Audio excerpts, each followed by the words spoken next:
Oh, hey everyone, and welcome back to another episode of First Canada Live. We have so much to talk about today. We just had a couple of great events, and we're heading into the provincial championship for the first robotics competition here in Ontario this weekend, starting tomorrow, like right away. So, lots of stuff happening here. But hey, folks, remember, as Canadians, it is important that we recognize the land of which we are a part. As we gather for this meeting, physically dispersed and virtually constructed, let us take a moment to reflect upon the meaning of place, and in doing so, recognize the various traditional lands on which we celebrate today. We acknowledge the elders and youth, past, present, and emerging, of all the land on which we work and live. We honor the ancestral spirits with gratitude and respect. We acknowledge this land out of respect for the Indigenous nations who've cared for Turtle Island, also called North America. The Indigenous people have been gifted the role of caretakers of this land before the arrival of settler peoples until today. But most importantly, we remember the history of these lands and people that have been tainted by poor treatment and a lack of friendship with the First Nations who called Canada home before it was given this name. This history is something that everyone is affected by. We are all treaty people in Canada. We all have a shared history to reflect upon, and each of us is affected by this history in different ways. Our past defines our present, but if we move forward as friends and allies, it does not define our future. All right, folks. Well, there's no better way to start than by introducing our Youth Council co-host. She's a student on Team 7558 Alt F4 from Toronto and a member of the First Canada Youth Council. Say hello to Samantha. How's it going, Samantha? Hello, it's going great, Karthik. I'm super excited for provincials tomorrow. I know it's going to be amazing. Hey, first off, it's been a while since we've seen you, but congratulations on the Humber College District event. Your team won that event, so that was pretty cool for you. How did that one feel? It was really, really cool. It was our first blue banner of all time. So Yep. this is technically our third year competing. So it was fantastic to win. And you're in the team, you're in the pit crew for the team, right? Yes, I am. So how did it feel to be on a pit crew during the playoffs when there's just so much happening? It was honestly boring because the robot didn't break at all. So that was very nice. That was Yep. great. It's important. When picker is boring, that means you're doing everything right. You're doing your job Robots. right. That's perfect. That's a great event, when you can Yeah. go through, and obviously winning is always amazing, but to say that we won without it being super stressful, that's a Yes. really good one. Now, sometimes the stress is fun. Like we love the challenge. There's nothing quite like seeing a team, and like you've got 7 minutes until your next match and you've got to replace this shaft now. Like that pressure, that is like, it's exhilarating, but it's also a little terrifying. It's like it's that balance, right?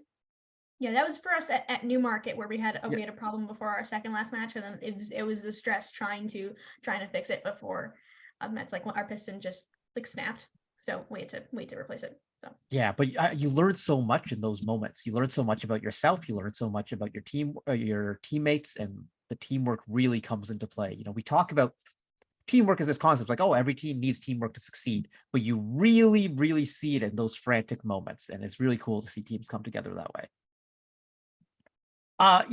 So Samantha, we are here and let's talk about what's happening on the show today. We've got a recap of the Windsor Essex Great Lakes District event and the McMaster District events from this weekend. Some amazing matches, some amazing scores. We're going to take a look at a couple of those, including the world's highest score. We're going to be watching that today. So that's pretty impressive. So for everyone who's watching live on Twitch right now, if you got any questions for us, drop them into the Twitch chat. Myself, Samantha, or either of our guests today will be happy to dive on in for that.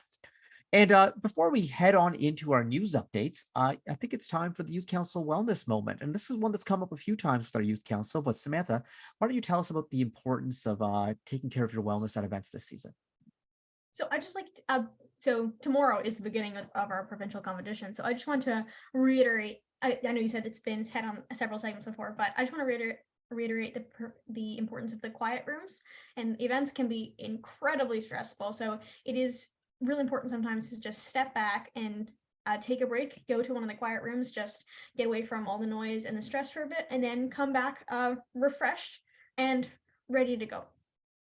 Yeah, especially at provincials, there's going to be thousands of people, 80 teams in the building. Like all the events we've been going to so far this season, like we've topped out at 36 teams, 80 teams in one building. That's a lot of people. That's a lot of noise. That's a lot of like stimulation all around you.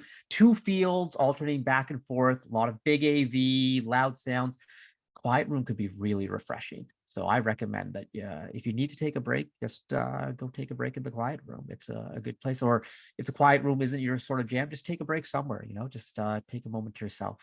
I think every team is built so that you can take a break. You don't need to be in the pit for all 12 hours of the day. You don't need to be scouting every single match. You can have one of your teammates pick up for you, but take a break, right, Samantha? Yes. Yeah. So it's really important to keep that in mind. For our news updates this week, it's provincials. There's not too much to say. Hey, we are here next week for First Canada Live, where we will be recapping the provincial championship. So you don't want to miss that. Provincial championship this weekend, full capacity, bring whoever you want. It's a big building. We got room for everyone. So especially on the long weekend, if you're, want to invite your friends, your family, come do it. It's the more the merrier, right, Samantha? Yeah, my parents are coming to the last day on provincials. So that's awesome. That's awesome. And folks, just a reminder, masks are mandatory at our events. So just pack your mask, make sure you put it on. Let's keep everyone safe. Also, if you have done the First Canada Bronze Safety Badge quiz, if you take a screenshot of you completing the quiz, bring it to the swag table at Provincials, you'll get a Bronze Safety Badge. And if you haven't done the quiz yet, the link is in chat right now, so you can take a look at that. There's a chance to get your Bronze Safety Badge. Also, tomorrow, teams are going to load in. Inspection is going to start. Teams, if you have not reviewed the inspection checklist, I know every team who's going to Provincials has already been inspected twice, and you're probably like, oh, old hat. But look at that inspection checklist. Just make sure, especially if you changed your robot recently, that there aren't going to be any surprises.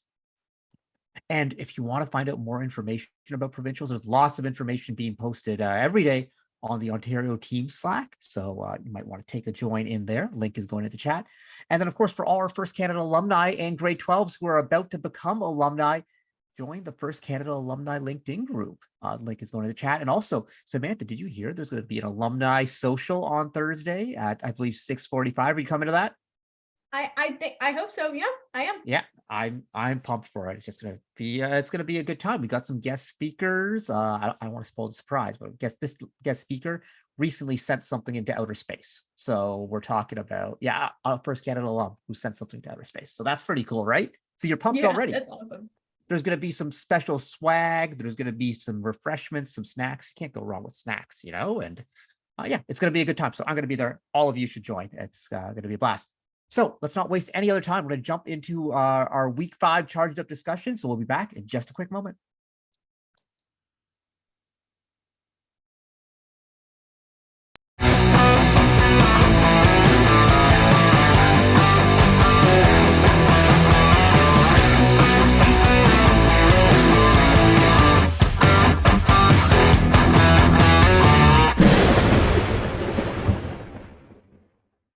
All right, folks, we're back. And now to introduce our co-hosts for today, they were both at the McMaster event this past weekend as part of our MC and game announcer team. First is the First Canada MC 2019 McMaster Volunteer Appreciation Award winner, Praveen Sripalan. What up, Thumby? How's it going? Hey. I'm doing good. Good to be on the show. Yeah, it's good to have you there. Nice shirt you're wearing there. You're rocking your red provincial championship. That's right. Shirt. That's right. So that's a good one. We've got it.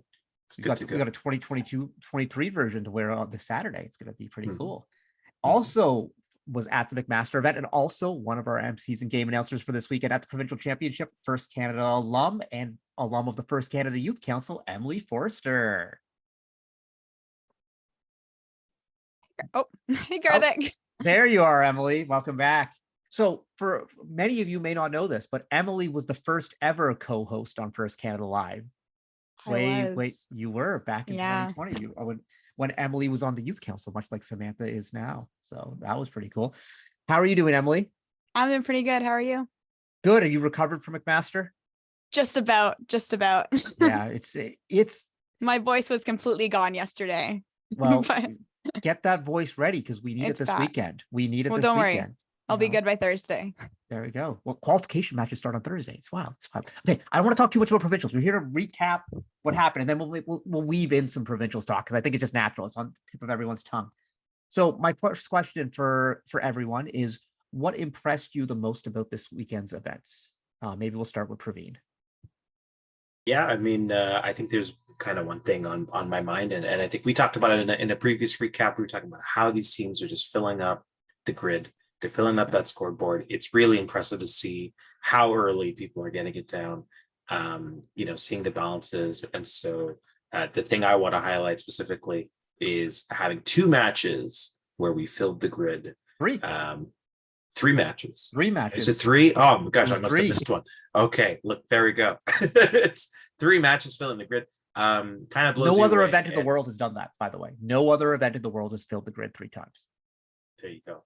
And I mean, like, it just speaks to so much about what we do here in Ontario and how amazing our teams are. Week 5, we kind of talked about it. Hey, it might happen at provincials. We might see it there. A good qual schedule might accomplish that, but here we are looking at week 5 of that at McMaster, 3 filled grids. It just incredible. Yeah, and I want to throw this out there because a lot of people, especially people people in Ontario know what's going on, but we have folks from outside of Ontario. They're probably like, "Oh, 3 filled grids." It's like, yeah, well, if you have 2056 at an event, that happens. The first filled grid, 2056 wasn't in the match. It was 2200, 1310, and 1325. So 2200, 1325, and 1241, I believe. 1241, Yeah. 1325, 2200. So there's like That was the first 3 one. very solid robots, like 3 of the best in Ontario, all on the same alliance in a quals match. And like, we probably will not get 3 robots that good on a playoff alliance, just the way the draft works. But it's just like, that's a lot of power. And like, boom, it was filled. And yeah, it was very cool to see. But then then we saw the world high score, 189 points without penalties. They only missed 4 points, the 2056, 1325, 4992 alliance. The only 4 points that they missed were 3 points in autonomous for mobility and 1 autonomous game piece. So it's close to the perfect score. This weekend of provincials, I think that's going to be the game. It's going to be the challenge. Who's going to get the perfect score first? Like that's going to be a big thing. Emily, what impressed you the most about this weekend? I was gonna say the grids as well, but like just the fact that the McMaster event it had the high scores and the amount of grids being filled. It felt like this is what we expected at DCMP, and we're seeing this a week early. Just like makes me even more excited for next week to see what's to come, and especially to see because when I saw the first grid being filled, I thought, oh well, this is one of the things I don't expect to see in playoffs because in quals you'll get such a variety of teams that you probably won't get in playoffs. And then we saw a grid being filled in playoffs and a high score in playoffs, which is just insane to see. Yeah. If you think about it, 2056 was putting up, they had matches where they put up 15 game pieces. Mm-hmm. That's more than half the grid on their own. We're blessed here in Ontario to have one of the best teams in the world. It is very, very cool to see. Samantha, did you have a chance to watch webcasts this weekend? I did. I watched all the McMaster competition. All right. What impressed you the most? Just a world record breaking high score. I mean, three Canadian teams broke the world record. That is incredible. Yep. It's wild. And so I think the scores are only going to get higher at provincials. I think we'll see more than 3 field grids. I feel pretty confident in that. But look out, this competition is going to be wild. Now, if you ask me what impressed me the most, so you all talked about McMaster. So I spent the weekend at home and I was watching both McMaster and the Windsor Essex Great Lakes event. And there was a show going on in Windsor too. Teams 4678, their robot is just like, it's so many joints in the wrist and they can adjust for game pieces in any sort of position and orientation. And then 4907 has this neat, sort of irregular, it looks like a pentagon, but it's not technically a pentagon drive with 5 swerve modules, and they can hang off the edge of the bridge. And those two were just like, whoo. And turns out they're in the same division together this weekend at provincials. So yeah, a lot of things. Yeah, I was watching a little bit of Windsor on the Friday before McMaster, just on my couch at home. And the Windsor event also looked really cool. Like 4907, for example, they were a really good bot there. Well, and it was really interesting seeing, because I was trying to figure out what their drivetrain was, because it was sticking out the sides and it looks like a house. Yeah, that's what I was thinking. So it's brilliant. They got 5 swerve modules on there, and part of the reason they went with that house-like design is because it allows them to drive into the hybrid node, so they don't have to reach as far to score. See, I was seeing them do that. I'm like, that's smart. But that makes sense. And then Yeah. because they have 5 swerve modules, they can hang really far off the side of the bridge to open up space for their partners while still maintaining a large wheelbase during the match. So it's it was cool. Okay, so we talked about what impressed folks the most. What surprised you the most? And please don't say full grids, because otherwise we're just going to come back to full grids on every single talking point here. Were you all going to say full grids? To see it. We say high score too, or let me just go over this. So our next questions are going to be: how do you think the game will change over the next week? More full grids. What strategy caught your attention? Filling the grid, like. What I thought was one thing I'll point out, what surprised me a bit, one of the rookie teams, 90. If I apologize, forget the other numbers, but they were doing really well in the qualifications. Like they were up in the top 8 for a good amount of time. And their strategy, even though they weren't a robot that could score like a cone or a cube up on the high node, they were doing really good defense, and they were able to score them over in the low, and they were doing really well with that. Was it 90-28? Yes, I believe, yes. So one thing that surprised me this weekend was and we're gonna watch their match in a bit, but the number 1 alliance at McMaster, there's a lot of talk about 2056 and 1325, obviously. 4992.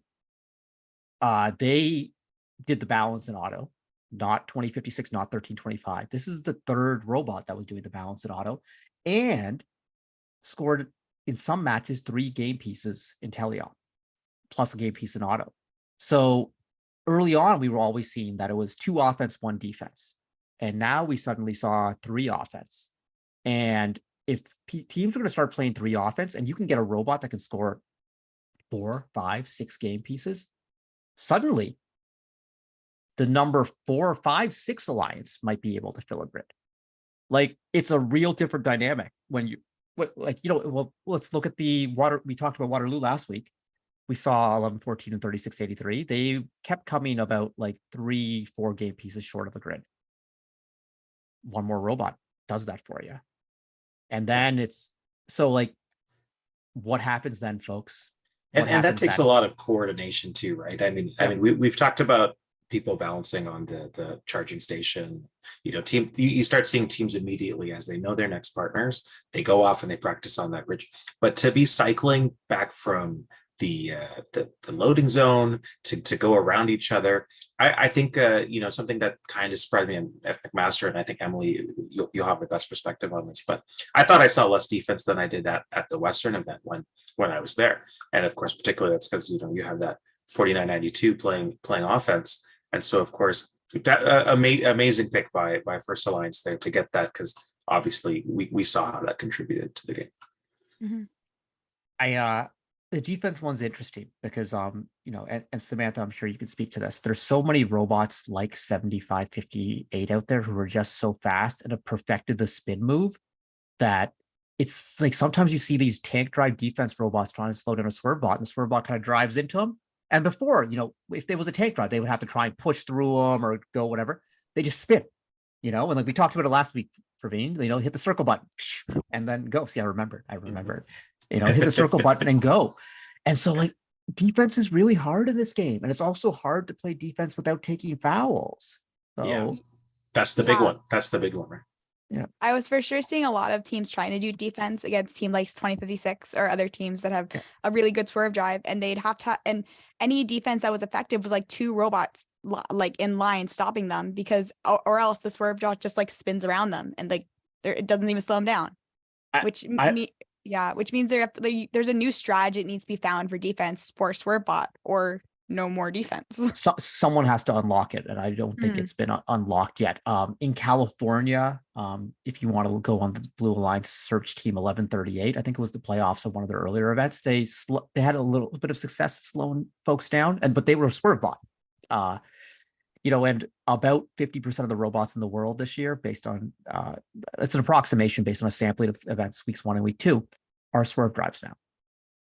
So we're not that high in Ontario for a variety of reasons, whether to do shipping or whatever. But like when we get down to Houston, I think there's going to be a run on swerve defense spots in the second round. So it'll be like swerve on swerve. And so we'll see how that defense plays out. It's going to be fascinating. But what I'm really curious about is if you have two alliances that can fill the grid and can do a normal triple balance, what's it coming to, folks? Auto, who gets all the game pieces in auto, who misses one, whose cube is just touching the tape line there. Like 2056 has a nice move where they chuck the cone, which is wild. Yeah. Great move. Yeah. It's their third game piece that they get during auto. Yeah. But like if that Incredible. cone is touching the tape line or whatever, that could be the 1 point that turns it into a 193, 192 match. It's or heaven forbid, we talked about defense, but another reason why defense might be risky is if you take a 5-point penalty, normally in a lot of matches, that 5-point penalty doesn't add up.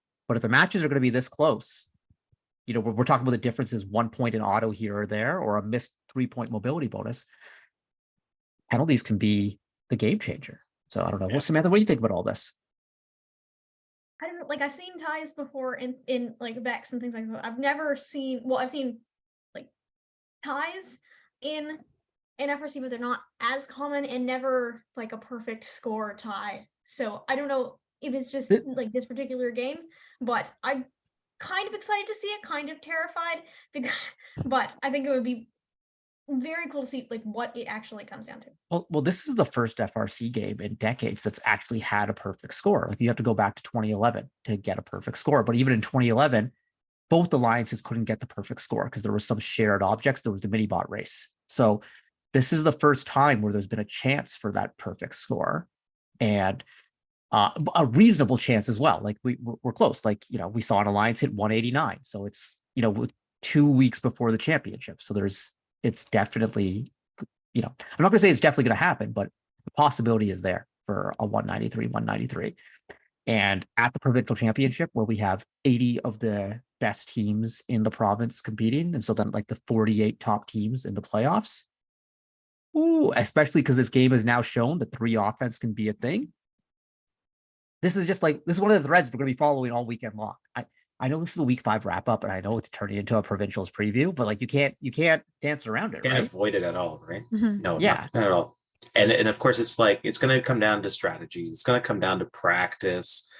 You see teams that drive over the docking station, for example, and you see who's practiced it and who's timed it. Yep. Who's still learning it. It's going to be fascinating to see how teams try to pick lanes, how they get around each other, who you're playing defense on. Because like those fouls, that high scoring game, 199 with the fouls, that could make the difference, right? Like those 6 points from being perfect. Oh, yeah. And Praveen, you hit something right there. Triple offense. You talked about the potential congestion for triple offense, right?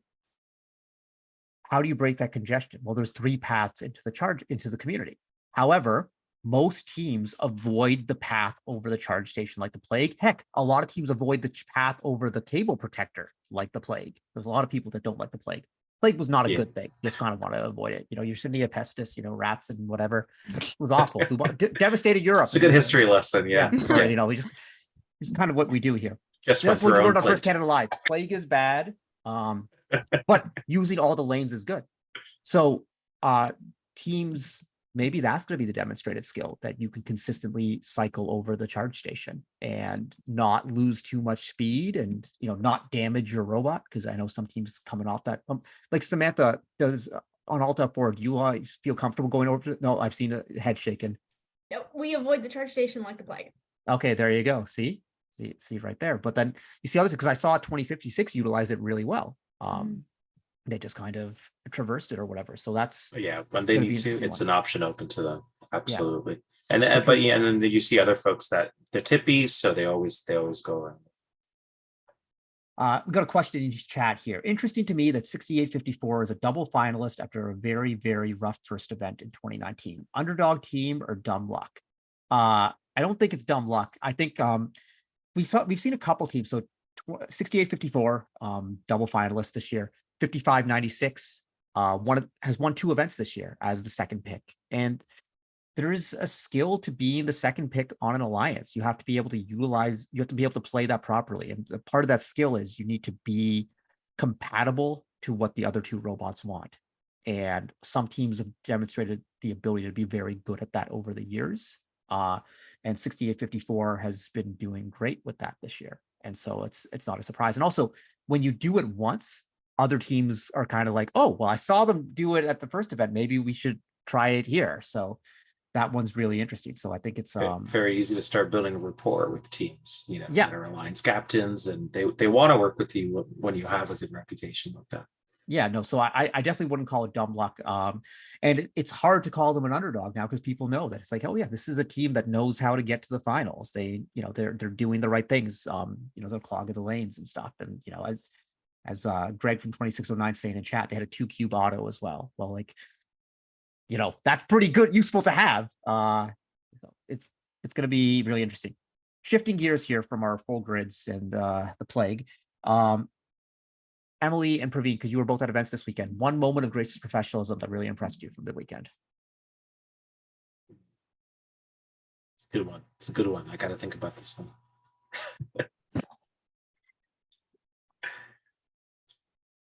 In the meantime, I can give you more history of the bubonic plague if you'd like.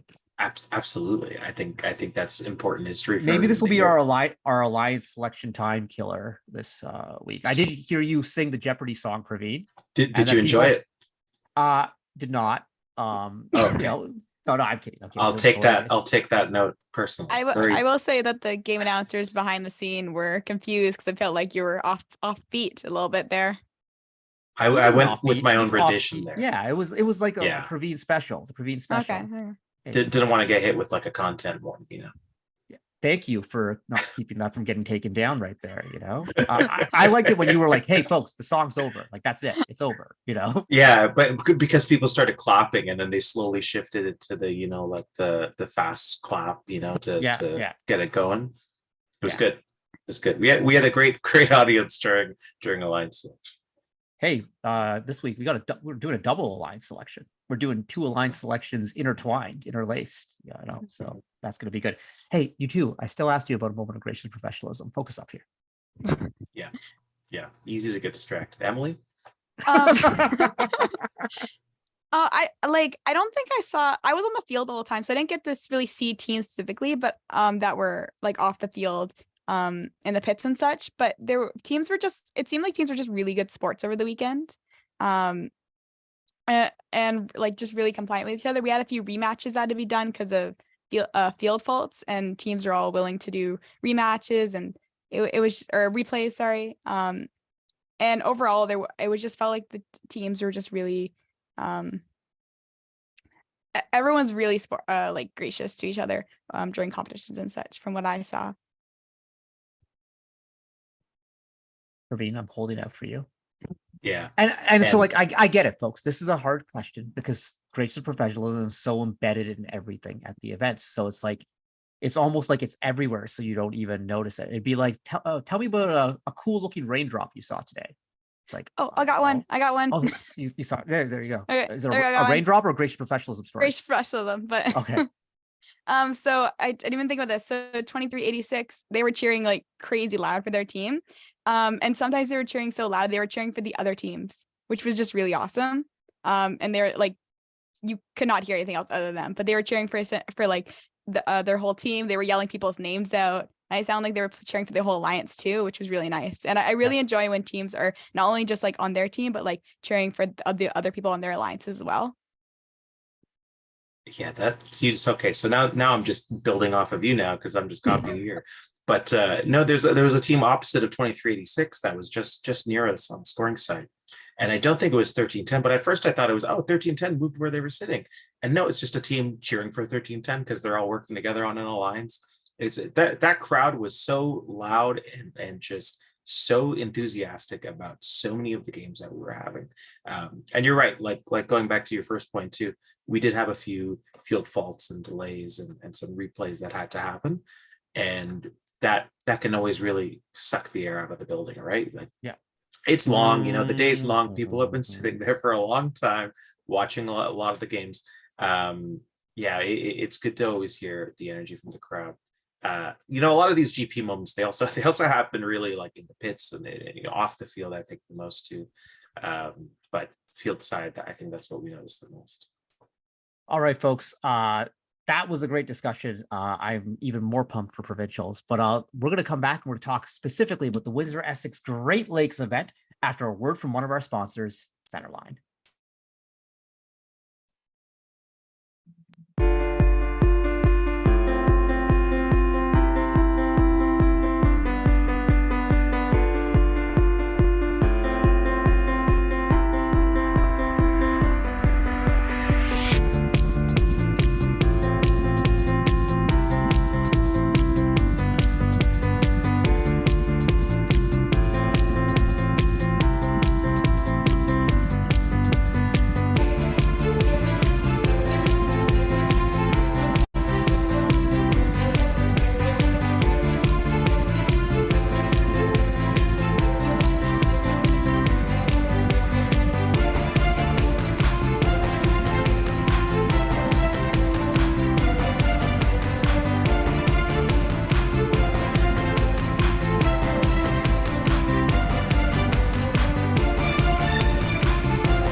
All right, we're back and we're talking Windsor Essex Great Lakes event. Just another, these late season events in Ontario are always just so much fun because the teams have all played once at this point. So they're very much all in their groove and you see some really cool things. So let's take a look at some stats from the event and you'll see the same sort of trend we've seen this season where these events seem to have, couple teams that are living out in their own land right here. And we got 4678, the Cybercabs who we saw at Waterloo, who were in their, it was a three-way at Waterloo between 1114, 3683, and 4678. They were like right in the same spot. And then 4907, Praveen, who you saw at Western. And so these two are right out there doing their own thing. And just remember, this axis goes to 40 right here. So 40. Remember that. Keep that in your mind, folks, for when we do our next graph in a little bit. And then we got, a cluster of really, really good teams right here in the middle. 4903, who's been very solid all season long. 4688, this was actually their first event. They only played one qualifying event. But guess what? It was one event was enough to get them to provincials, which is super impressive. 4946, the Alpha Dogs, they've been good this year. 4920, the Bell River Boltheads, they've changed their name this year. They used to be the Automatons, but the Boltheads, again, it's a very solid, consistent robot. Same thing with 8081. So it was like this event had like two very strong teams and a lot of consistency and just some great play all around.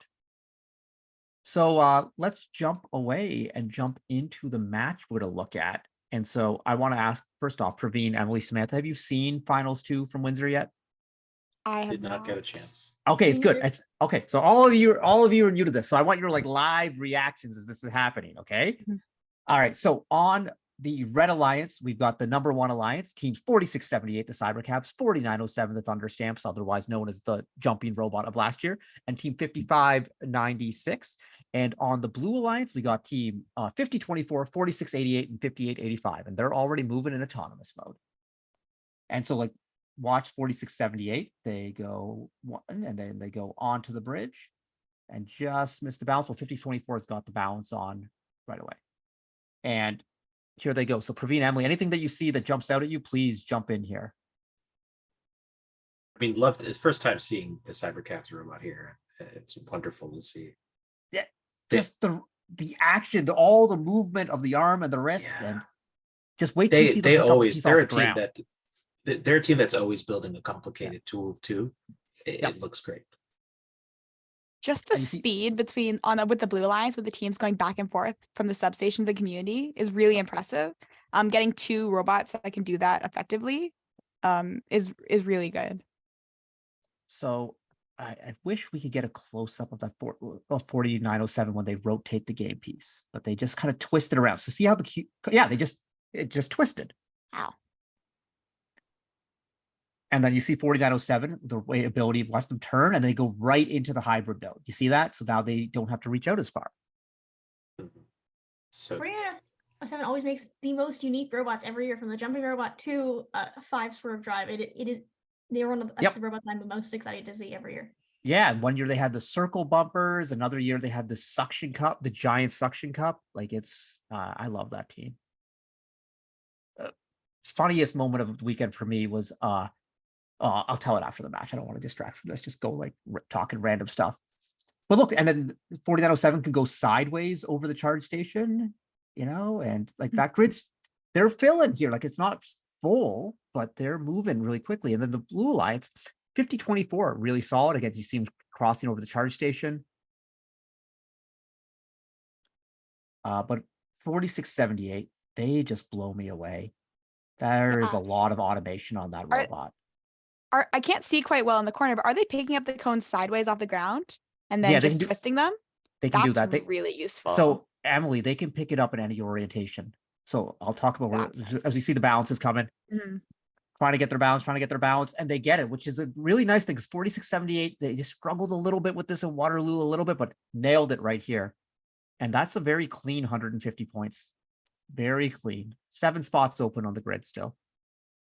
Blue Alliance just misses their balance, but that's a fabulous sort of match there. So 4678, like they use vision to recognize the orientation of the game piece, and there's the final score, 150 to 108. They use vision to look at the orientation of the game piece, and then their wrist will adjust based on the orientation. Oh, that's so cool. They got a LiDAR on there. It's like, and like if you think about this team, this is a team in 2016 that had a really cool double jointed arm to open the Sally port on the field. 2018 they had a really neat double jointed arm for scoring cubes, and they had that really good reach and everything like that. They are very, very good at arms. They're kind of like 971 in that same way. The American team from Northern California that does the arm stuff. So that was a very cool event. I mean, I have to say, like you don't usually see double jointed arms. They're complex systems in terms of some of the games that you play. But 4678, they're always trying to tackle it, and wow, that's amazing to hear that they're doing the twisting action there like that. Are there any other robots that do that? Because that's amazing. Yeah, not 971 out of the US does something like that, and like I know 2200 can rotate the game piece like a full. They got a full wrist on there or whatever, but 4678s might be the most intricate in the way it just kind of moves, the most like a human arm. And it's like, it looks like something you would see in an Amazon plant, like I've actually never been in an Amazon plant, but I assume it's something that'd be like in an Amazon plant. That sounds right. Yeah, we I know what you mean though. I remember when this game first came out, a lot of big discussions came out. Like people were, how do you pick up the cones off the ground if they fall over? Like that was a big discussion I saw a lot of people having. And they kind of solved that in like the coolest way possible. So my story about 4907, this is one of my favorite teams. Just love them. I am on last Friday, I went to Canadian National Swim Trials. It was great. Summer McIntosh is the best swimmer in the world. She broke 2 world records. It was fantastic. Just went to watch or whatever. Posted on my Instagram story. Get a message from 4907's drive team. Why are you at a swim meet instead of watching our robot? Wow. Getting called out. Yeah, I'm just getting called out. Hey, you know what? Well-deserved call out. Macintosh, I was like, I'll see your robot up close this year. Don't worry. Well, my question to them was, because remember the flow chart from last year? Like, does Karthik care about a robot? Does it jump? Well, I said, does your robot jump this year? And they said no. I'm like, well, come on, if the robot jumped, I would have gone to Windsor for sure. Hey now. They've got 5 swerve drops. 5 modules, That's the new flow chart. Do they have 5 swerve modules? Okay. Yeah. Whatever. Yeah. I wonder where that flow chart is. I still probably have it. I should bring it this weekend. I should. It's Crayfish in the chat says Karthik chooses to do what he wants to do. So. Well, I hope everyone chooses what they want to do. Like, certainly. It's important right there. Other cool things that happened at Windsor. The Engineering Inspiration Award went to Team 4617. Dawn, very cool for them to win that award. That's the first of that. And then a very well-deserved Impact Award to Team 5024, Raider Robotics, Beal. another team that is just so cool. They bring like 100 people to every event. They all rock their yellow shirts, and like they're just the kindest people ever. Like their students, their alumni, their mentors. I remember one of their alums was our safety manager of provincials last year. Just the nicest dude ever. Just a stand-up team. I watched their first Impact Award video, and it was just like very cool to see like the amount that they're doing in their school, in their community. So congratulations to them on a well-deserved first Impact Award, which they will be competing for this weekend at the provincial championship. So anything, final thoughts on Windsor, folks?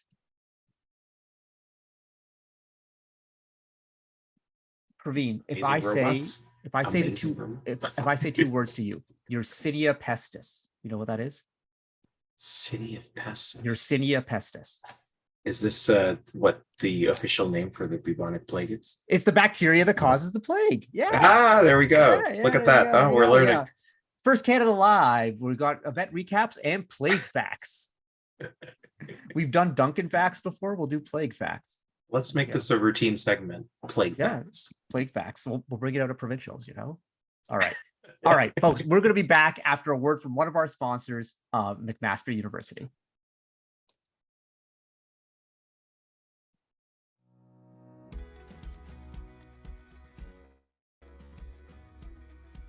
I'm Kina Trowell, and I'm an assistant professor here in the Department of Mechanical Engineering at McMaster. Access to energy is the foundation of a decent standard of living. When people don't have energy, that means that they don't have electricity to run hospitals or equipment in hospitals. That means, basic things that keep a society going aren't accessible. And so what really drives me in my research is finding ways of getting energy to people who need it so that they can have a decent standard of living. Hi, my name is Hussein Usman. I'm assistant professor in the Department of Civil Engineering at McMaster University. My research focuses on reducing the amount of cement and concrete we make in our structures and infrastructures.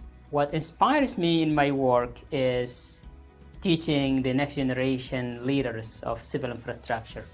Interchanging with those students is really inspiring experience. Hi, my name is Aniza. I'm an assistant professor in the Department of Computing and Software and an associate member of the School of Biomedical Engineering. Eventually, I would like to make minimally invasive surgery a reality for many procedures that it's currently not. And so using robotic tools for minimally invasive surgery will really help us to treat conditions that are currently inoperable and then improve public health. What inspires me in my career is being in a field where I can make a real-world impact.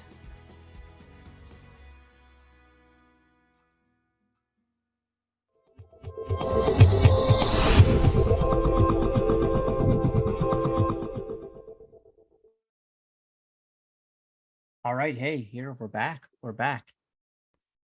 Hey, Emily, did you know that 75 to 200 million people died during the bubonic plague from 1347 to 1351? I did not know that. See, this is why people want to avoid it like the plague. It killed 30 to 50% of Europe. That is a very large percentage. Yeah, these people were not good at avoiding the plague. Sorry, that laugh is because I was not expecting that to be the fun fact you're telling me about. Very, very jarred by where we came and where we went from. I guess that wasn't like the most fun fact ever. No, it wasn't. Okay. No. All right. Fun fact. We're going to do a recap of what happened at McMaster. We're going to talk a little bit more about that. World high scores. Those are fun. You don't want to avoid those. You want to try and get those whenever you can.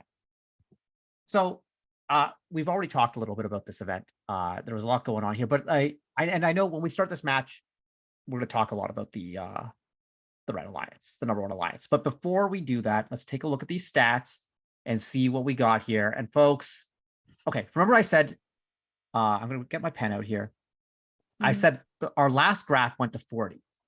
Well, we had to expand the axis to get to 55 here for, teleop points. Over here is an island. This is like not just this isn't like Hawaii. This is like New Zealand. This is like as remote as it gets, like this is just out here. There's like no one here. Do you see anyone here? No, there's nothing. It is 2056 on their own. arguably the best team in the world. And this is not because like the other teams were like no good. 1325 is one of the, I'd say like a top 25 team in the world. And the gap between 2056 and 1325 is that much. It is wild to, and if you go to the Statbotics website, it's right there, and go add in every other team around the world, the gap shrinks, but like 2056 is still on their own island. They're like 1323, 254, 1678. They're swimming. They're trying to get out there. But like this island is wild. Praveen and Emily, did the gap seem that big when you were in person? It depended. Like 2056 is a really amazing robot this year because their cycle speed and getting past defense is just so fast.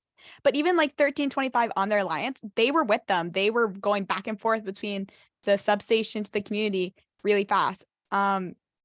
It definitely showed 2056 was probably this distance, but all the other teams were still really, really good this event. It was a really competitive event. Yeah, if you look at the stats, 2056, could hit the 15 cycle mark, but there were these 4 teams that I just circled here, 5 teams, could hit 10 or 11, which is a lot. Like that's like basically the most the teams have been doing all year in Ontario, except for 2056. So it's just really interesting to see. DJ Reaper 274 in chat says 2056 is a top 25 team who's never won a world championship. I think they're a top 5 team in history. I mean, they got the 3rd most blue banners of all time. Yes, they've never won a world championship, but I think it's just like happenstance. There's bigger. Sometimes you could argue there's bigger accomplishments than just that world championship. Yeah, well, I mean, it's one event, and there's so much that can go wrong. And 2056 has had some of the worst luck ever at that event. 1114 has seen some of that. 469 has seen some of that bad luck. Even though 254 has won 4 championships, they also had like some terrible, like it just weird things happen at the championship event, so it can go a lot of different ways. But this was really neat to see. And these 5 teams were like phenomenal.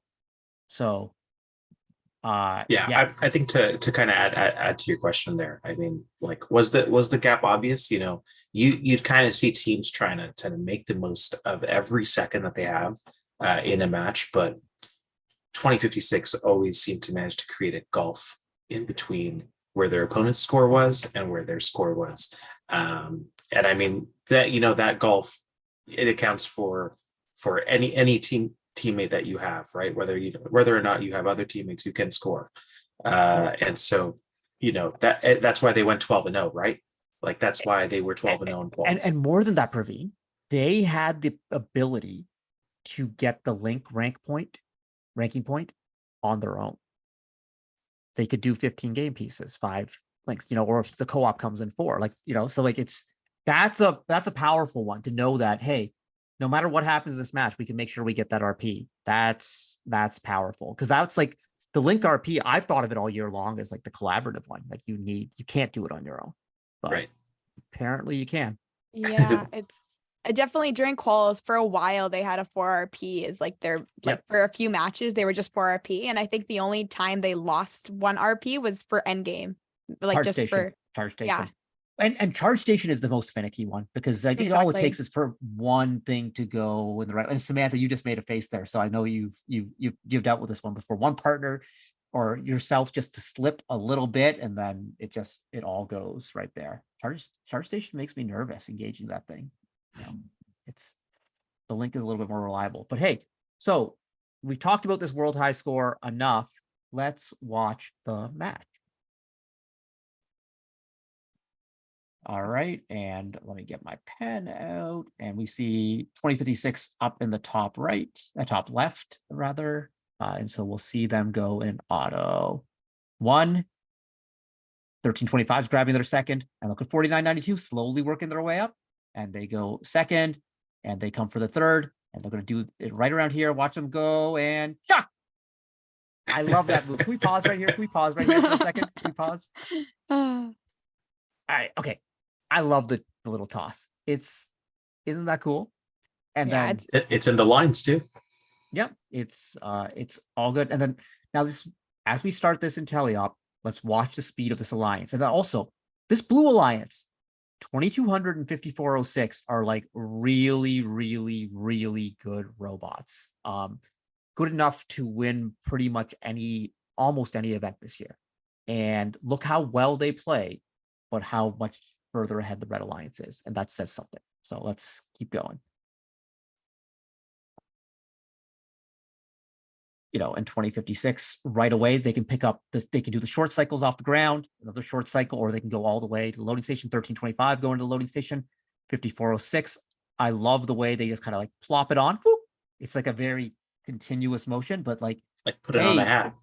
Yeah, like putting on a hat. The same thing that Team Dave does so well. And like, look at this. All these cones, the top row is almost filled. They're playing, the Red Alliance is going coney, coney, cone. And now you see 4992. That's like, hey, we're contributing too. We're going to play some offense as well. Drop a cube right in there for us. The speed 2056 gets in and out of the station. And then so they come in here and then they just score, line up, and then out. Spin moves around. Look at that. I'm also distracted by the 2200 robot because the way they just kind of swing that arm around, it's really, really impressive. And also their lights distract me as well. But I'm a child. I watched this. I was there, like, well, you can see me off the side. I watched this match live, but watching it again, it's just, it's still crazy. close, by the way. It's only a 6-point match right now. But you see, can we pause for a second right here?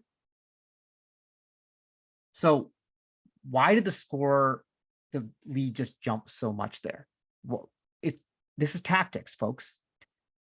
Instead of going link by link, they set themselves up with a whole bunch of cones that weren't completed links. So each time they score a cube in here, so like the score looks close, but they're actually in control of the match. But because every cube they score from now on in the top and middle rows is a link, so they're getting 5 extra points with it. That is savvy, folks. I don't know if it was intentional or not, but there is something savvy about that. I definitely saw that from not just this alliance, but a lot of alliance. They had said they were setting up like just being cones, and then they'd come in with a bunch of cubes at the end to just complete all the links. Because in a close match, that can really throw off your endgame decisions. Because you're thinking, we got more than a 10-point lead. We don't need to triple. We don't need to take the risk of the triple. We can just double. But if someone throws a link in you last second, look out, folks. Yeah. So like that is a savvy. I don't know if it was a strategy here. It might just be that, hey, we prefer cones, and like let's just do the cones first. They're a little bit harder, but it is very, very cool to see. You see that score. It went from like 6 points to 27 points, just like that. All right, let's keep watching. Yeah, that Red Alliance grid almost looks full already. Oh, yeah. There's 40 seconds left, and like there's only like 4 more spots they need to drop in. Yeah. 5.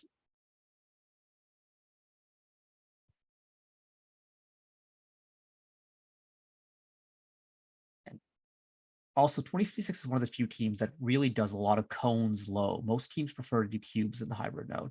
4992s, they're like, okay, well, we've done our part. We're just going to wait for you on the bridge. Can you finish this grid up? And we're just hanging out here. We'll have a party. We'll have a dinner party, but except, we'll invite everyone.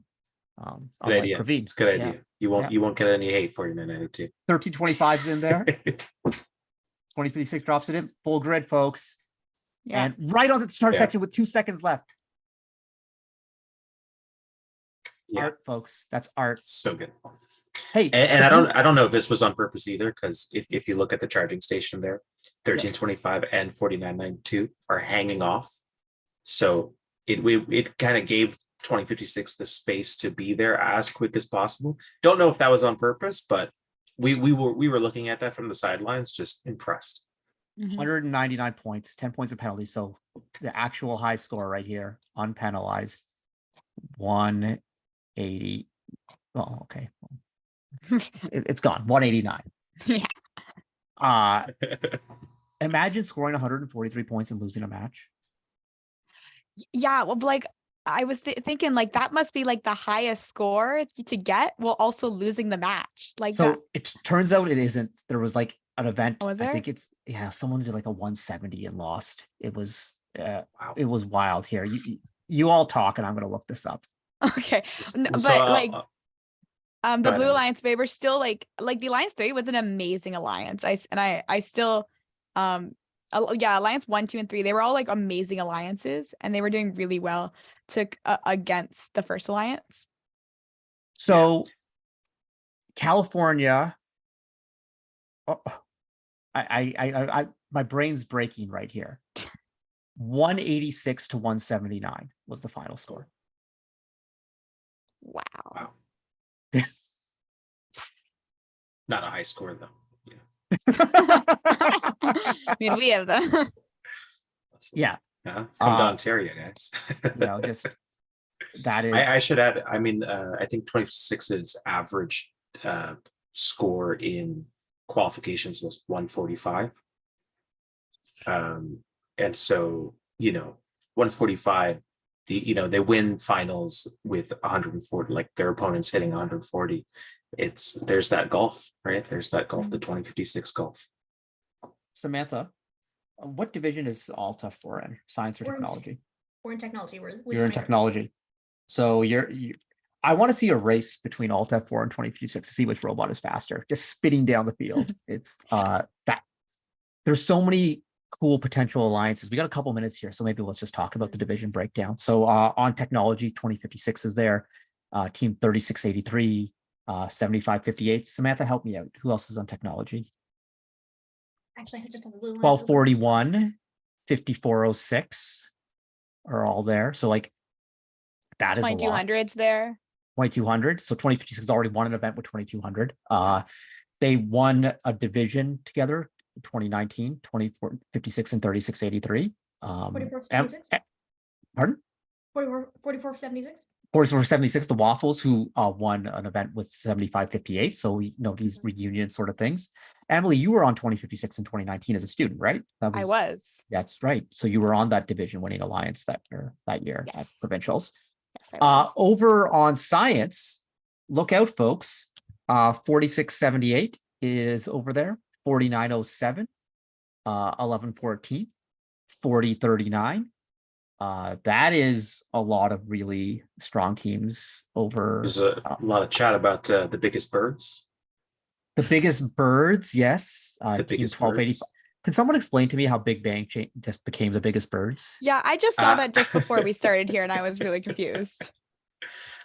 So I believe one of the students was just calling themselves that we are the biggest birds, and I suppose it has stuck because now, folks, Team 1285 arriving to the science division as the biggest birds. So is that like an April Fool's joke, or is that like their actual name now? They've Blue got Alliance buttons and still everything. says Big Bang. The So- Blue Alliance is like weeks behind on everything. Yeah, though. okay, yeah, fair. No, I can't anymore. It's just like Okay, I love the fine. Blue Alliance. It's great, but like every time someone's like, oh, like this afternoon when I went to go look at the provincials team list, they had 3 teams listed. I was like, okay, well, Yeah. this is not enough. They've had 2 teams for like weeks, and we're like, oh, maybe it was just the ones that won the the first Impact Award, but it was 2 out of like 4 of them that had won it so far. I mean, hey, it's a volunteer maintained database, so like they do an amazing job, and it's where you find all your match videos and everything. So they're not going to be perfect. That's totally okay. Other teams in this science division, 610 is there, 1325 is there. So like science has a lot of depth. I think the science division could like, it's not going to be one of those, like so far this season of our 8 events in Ontario, I believe 6 have been won by the number 1 alliance and 2 have been won by the number 2 alliance. I think science alliance 1, 2, 3, or 4. There's just a lot of depth there. And then technology, I mean, I'd be curious, to be a fly on the wall, like with an Alt F4 or 4476 of like, okay, so if we aren't on an alliance with 2056, how do we beat them? Because we just talked about how awesome they were for an hour tonight. But no alliance, no team is unbeatable. We've seen that over the years. We've seen some of the biggest upsets in first history have happened. We saw 469 and 1114 in 2010 lose, which no one thought that would be possible. 2056, 1114 at Champs 2019, we saw that one. I know, Emily, that's a rough one, but teams that seem unbeatable. So 254 and 973 at Champs 2015. So anything can happen. This event is wide open, and also like this is Ontario. The depth of play is so deep, and the strategies that teams come up with, the unique Yeah. things that they throw out there, is just really impressive to see. So Yeah, I would argue even with the draft, how the draft goes with 1 through 8 and eight back, like those lower alliances now, we might see them in round fives, round fives, pulling it up there, knocking out a top 4 alliance. I think it's very much possible. we could probably stay here and talk for hours about this provincial championship, but guess what, folks? We're going to wrap it up here in just a second. But I want to know, Praveen, what division are you announcing on this weekend? I think the audience is going to want to know. Science division, of course. Science division MC with That's right. Mr. James Spencer. James Spencer. That's right. The dream team's back. The dream team back together. Emily, which division we have you on? I'm on technology. You're on technology, so you're going to be there with the fun right there with Samantha. So that'll be cool. Samantha, you're going to be on the technology division. Going to be in the pits, rocking things out. Is the youth council up to anything at provincials this weekend? I'm not sure, but I was just looking at the technology list. It's of the youth council teams 771, 4476, and 7712 all have youth council members and are all going to be in technology. They could have a youth council alliance right there. That'd be pretty good. Hey, I just want to say, folks, provincial championship is going to be a blast. Just a reminder of some things that are happening at provincial championship. Qualification matches start at 11 o'clock on Thursday. They'll be streamed live right here on this Twitch channel, First Canada, also on First Ontario 1 if you want the full field view, which I know some people really prefer. Friday, we have a big opening ceremony Friday morning. And also all Woody Flowers nominees and Dean's List finalists. There is a reception on Friday morning, which Chris Moore, the president of First, will be at, and Don Bosey will be at. So that's cool. Friday afternoon, handing out all the First scholarships and the Woody Flowers Awards being handed out, Volunteer of the Year. So that's happening. Thursday, we talked about the alumni social. That's going to be really cool. And then Saturday, folks, first thing Saturday morning, we're starting off with alliance selection. We'll do opening ceremony and then alliance selection first thing in the morning. So be ready with your pick list, double alliance selection. We're cutting across 2 fields. That'll be wild. Then our double elimination, which is just going to be nonstop matches like science, technology, just back and forth. Then we'll be handing out awards during that process. Question, FRC Swerve I don't even know what that says. FRC Swerve Met AI is crazy. I don't know. You have seen cards like, yeah, I'm emceeing. Of course I'm going to be there. Saturday afternoon, we've got a program showcase. We're going to be showing off the best of First Leg League Challenge, Explorer, First Tech Challenge, and then our finale, folks, where we're going to parade out those 6 teams. They're going to come on out, and it's going to be a show. We got some special entertainment. It's going to be a blast. What are you most excited about the provincial championship, Samantha? The first one that I'm going to in so long. The energy, I know the energy at competitions is fantastic as well, but provincials, it's the top 80 teams in Canada. It is everyone who's already worked so hard to be there already, and just the excitement from just the entire atmosphere. I remember right before the finals was just, you could feel the excitement in the room. It was fantastic. It is pretty cool. Praveen. Yeah, it's going to be so good to see teams that I haven't gotten to see this season, because there's just so many good teams, right? And I got to see them on video. I can't wait to see 4678 in person, 7558 in person. Like it is a world of difference when it's right in front of you. Emily? I haven't been to provincials since 2019. So just to be at provincials again and see the excitement. And I hear that the First Ontario Center, it's supposed to be amazing. So I'm really excited. For me, Praveen, you kind of touched on it. It's seeing those teams I haven't seen all season long to feel that I'm ready for team 5024 to go wild in the stands and team 2380 to make as much noise as possible. Absolutely. I can't wait to do my can I get to do 1241s? Can I get a Hoya? Yes, classic. Just over and over again, just that energy, seeing teams that we haven't seen in a long time for this provincial championship. And then the finals are special every year at this event. Every year, it is cool to see what happens out there. And I can't wait. This is just going to be really, really special. So thank you everyone for joining us on First Canada Live. Join us live, like in person, in the flesh at the First Ontario Centre this week. It is going to be absolutely great. We're back here next week for a wrap up of provincials, talking about everything that happened. But folks, just get ready. It's going to be a show, and we will see you in a couple days. All right. Bye, everyone.